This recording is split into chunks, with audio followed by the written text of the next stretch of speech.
Myths of the Machine is brought to you by our sponsor, Mighty Man Limited.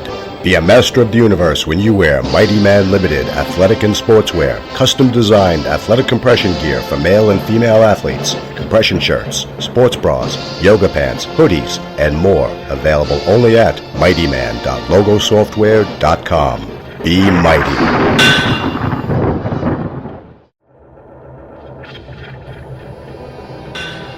Since the time when men gathered around campfires and told tales of the warriors who challenged the monsters that gather in the dark.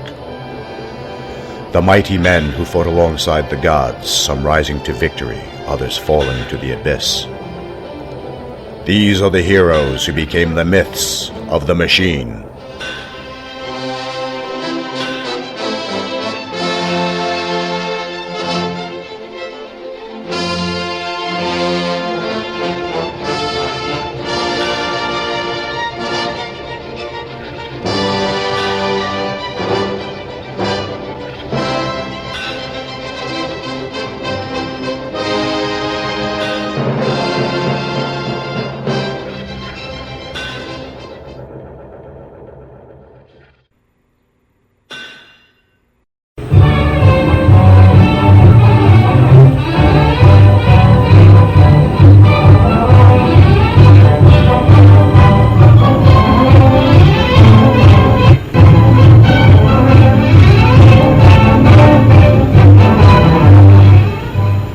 April 9th, Norway invaded.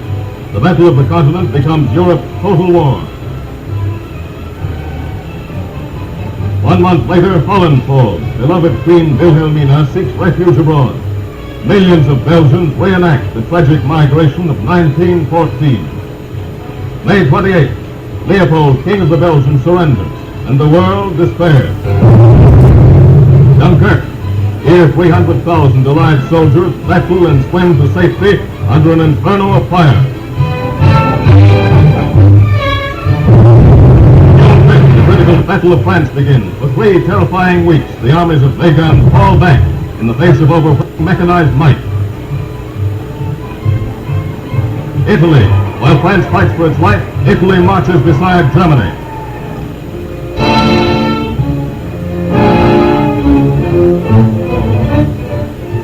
Six weeks after Holland and Belgium were crushed, tragic history is enacted at Compiègne.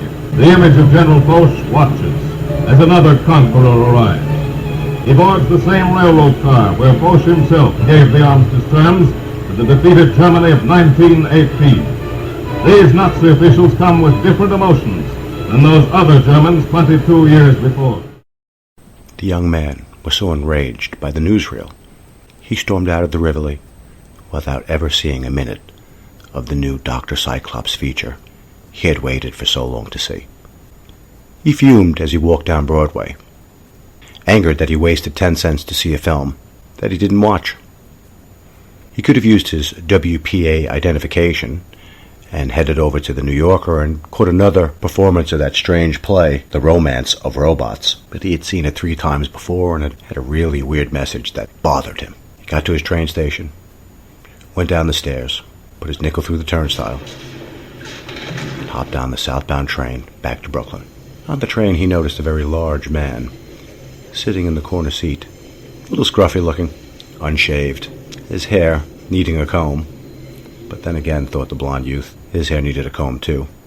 The young blonde man had come to a crucial determination.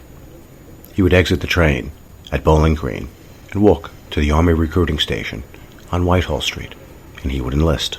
The train pulled into the station, the doors opened, and the young skinny man walked out, carrying his artist's portfolio with him, walked up the stairs, and didn't notice that behind him, the large, shabbily dressed man followed.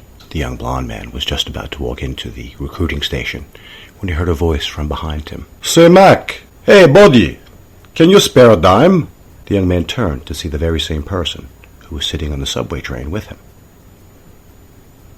He was even bigger than he thought, standing there, well over 6 foot tall. And this guy, if he weighed a pound, he weighed 300, and that was being nice. Hold on, let me see." The young man clumsily pinned his artist portfolio under one elbow Well, he stuck a skinny, bony hand down into trousers. What he felt first was a very skinny and bony leg. But he had been sick as a teenager and as a youth. It was his best hope that the army would overlook this, allow him to enlist, so he could fight some of the outrageous tyrannies that he had just witnessed on the newsreel footage. In his pocket, he found a nickel. He only had 2. "Here you go, Mac."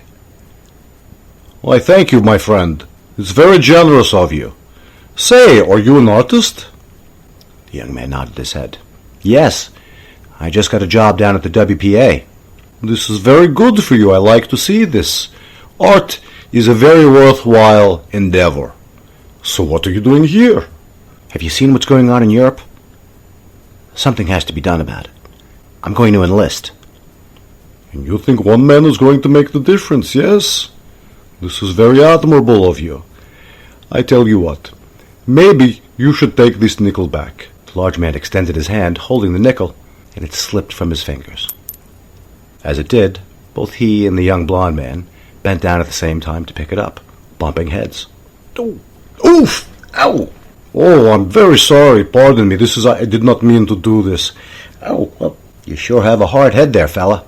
Yes, I've heard this before. But, as you say, you have things to do. Here, allow me. The large man kneeled down, picked up the artist portfolio for the young man, stepping forward, and accidentally stepped on the young man's toe. Ow! Ow! Ow! Oh, my toe! My toe! I am so sorry, my young friend. Here, let me help you. Ow! The large man helped the young skinny man sit down on the stoop while a black limousine pulled up in front of the recruiting office. The doors of the limousine opened. A military man got out of the front, opening the back door, and what was easily a general, and a man not in military uniform at all, got out of the back and proceeded into the building. "Right this way, Dr. Einstein." "Thank you, sir." And the small contingent of military personnel walked past the very large man and the skinny blond man with the now broken toe. "I shall have to call you an ambulance so we could get you from this place and get you home safely." "But I really just wanted to enlist." "Well, perhaps maybe after your foot heals in a year or 2, you will be able to enlist and commit to the service to your country that you think is best. Again, I'm very sorry, my friend. Wait here while I summon an ambulance." And with that, the very large, shabbily dressed man shuffled down the block, rounding the corner, off of Whitehall, and the young blond man never saw him again. June 1955. The twin oak doors at the Tony Men's Club on 72nd Street opened, and the dapper doctor reached desperately for the handrail as to keep his balance when he went down the stairs. The dapper doctor had had one too many, which was his normal tradition. Not far from the Gentlemen's Club, he could see his convertible limousine parked on the very expensive Manhattan Street. At the bottom of the stairs, instead of the usual doorman, stood a very large, shabbily dressed individual wearing a big apple cap and a bag draped over one shoulder. "Out of my way, you. I have places to be. Where is Reginald?" "I am sorry, sir, but I think Reginald has the night off tonight. Can I help you with anything?"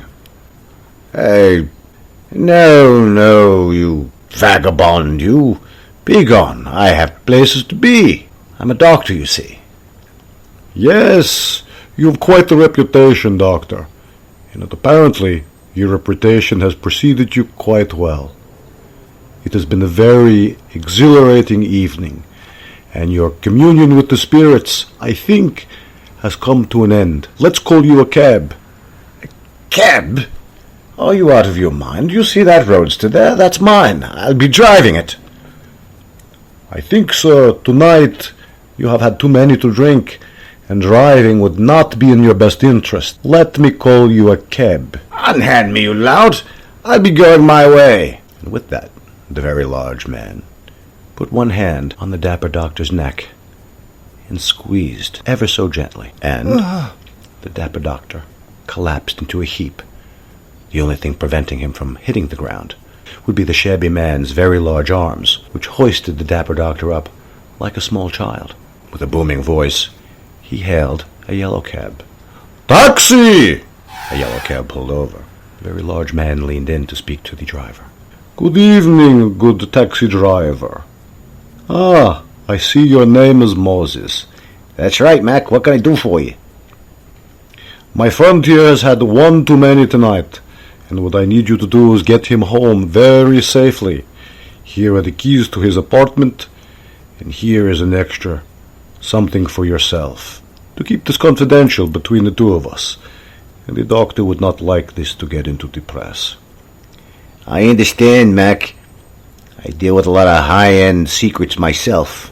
Very good to know this, Moses. Apparently you are a good shepherd. Have a good evening. Take it easy, Mac. And with that, the yellow cab drove away, the dapper doctor, safely tucked in the back seat, with a man named Moses guiding him home. August 1960. The phone rings in a Central City, California home.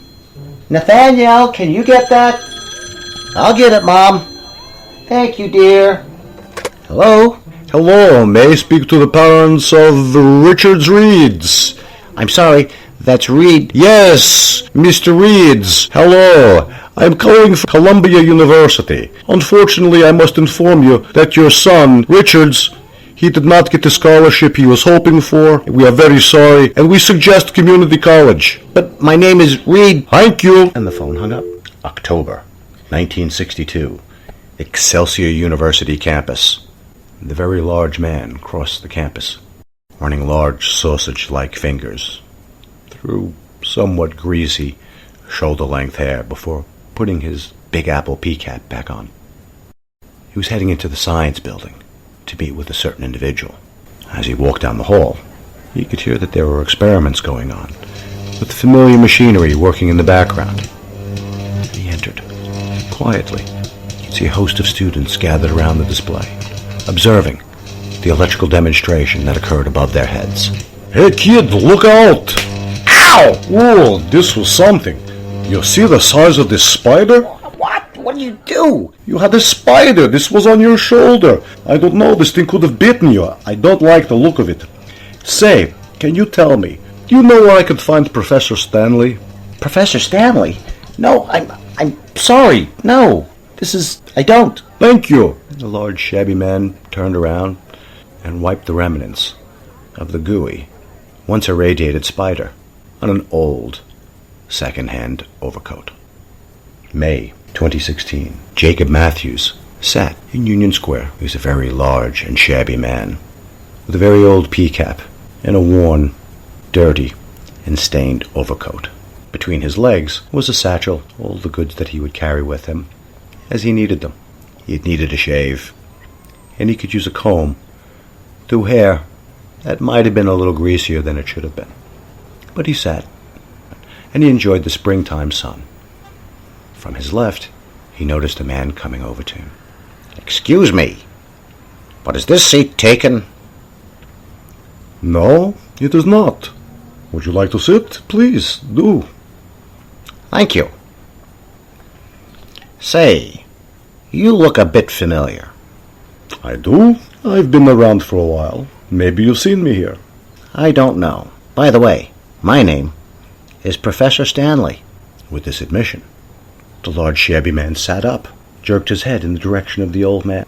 And he was an old man, easily in his 90s, thick, dark glasses, a hunched frame, a cane, a mustache, and a jubilant smile underneath, all topped off by a gentleman's hat. That's right. I'm Professor Stanleeh. I've heard you've been looking for me. This is true, Professor Stanleeh. I have been looking for you. Well, here I am. Professor Stanleeh, my name is Jacob. Jacob Matthews. Yes, Jacob, I know very well who you are. It seems you've been a very busy man for a very long time. Well, Dr. Stanleeh, it appears that you have been a very busy man, too. Well, that's right. It's a marvelous world out there, and I want to see it get better. I also believe that this is a marvelous world out there, and it is my intention to keep it this way. Well, Mr. Matthews, you know, we all have our ways to make the world a better place. You know what they say. Everyone knows who he is and what God expects him to do.